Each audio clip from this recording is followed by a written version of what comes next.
السلام عليكم، كنتمنى تكونوا بخير وعلى خير، وكنتمنى يكون الفيديو الاول عجبكم. اليوم جيت بفيديو جديد عباره عن كيك سريع التحضير بمكونات سهله. نخليكم مع المقادير.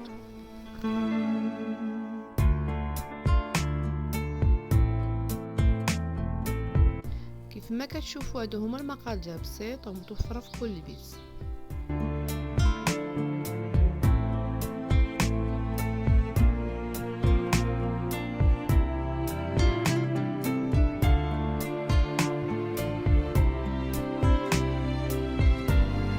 هنا كناخذوا 4 البيضات، من الاحسن نكونوا مخرجينهم قبل من الثلاجه.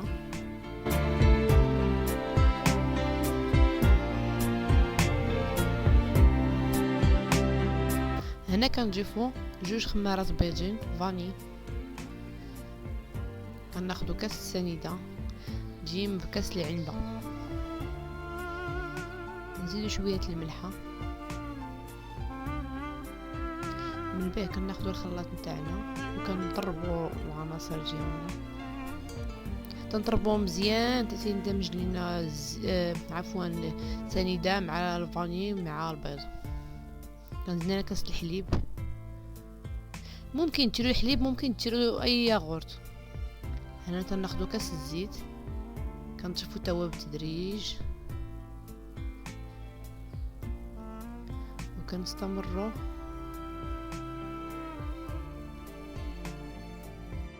هنا من بعد ما خلطنا المكونات ديالنا كنبداو نضيفوا الدقيق بشوي بشوي. على فكره انا الدقيق انا سبق لي غربلته، وضروري تغربل الدقيق، وكنبداو تنضيفوه بشوي بشوي.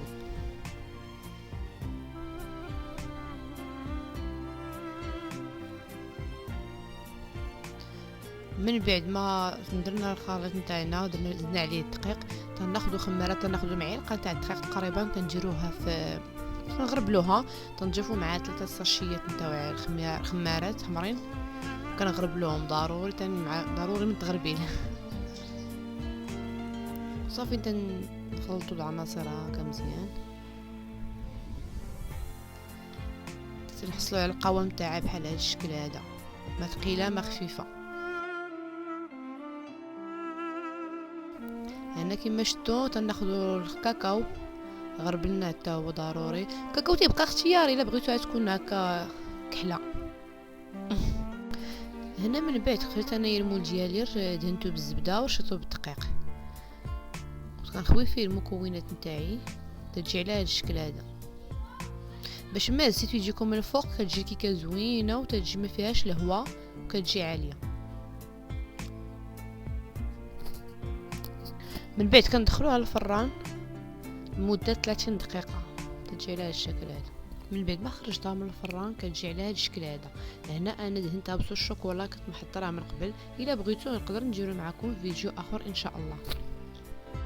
كتجي عاليه ورطبه، رشيتها من الفوق بالفيغميسيل. بطبيعه الحال نتوما كيبقى لكم تزيين اختياري وبالصحه والراحه. كنتمنى يعجبكم، وما تنساوش لايك الى عجبكم الفيديو ومتابعه باش توصلوا بالجديد.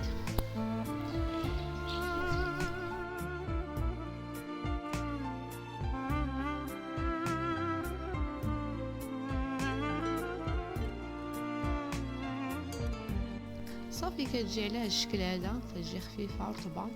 كنتمنى تجربوها وتعجبكم. بالصحه والراحه.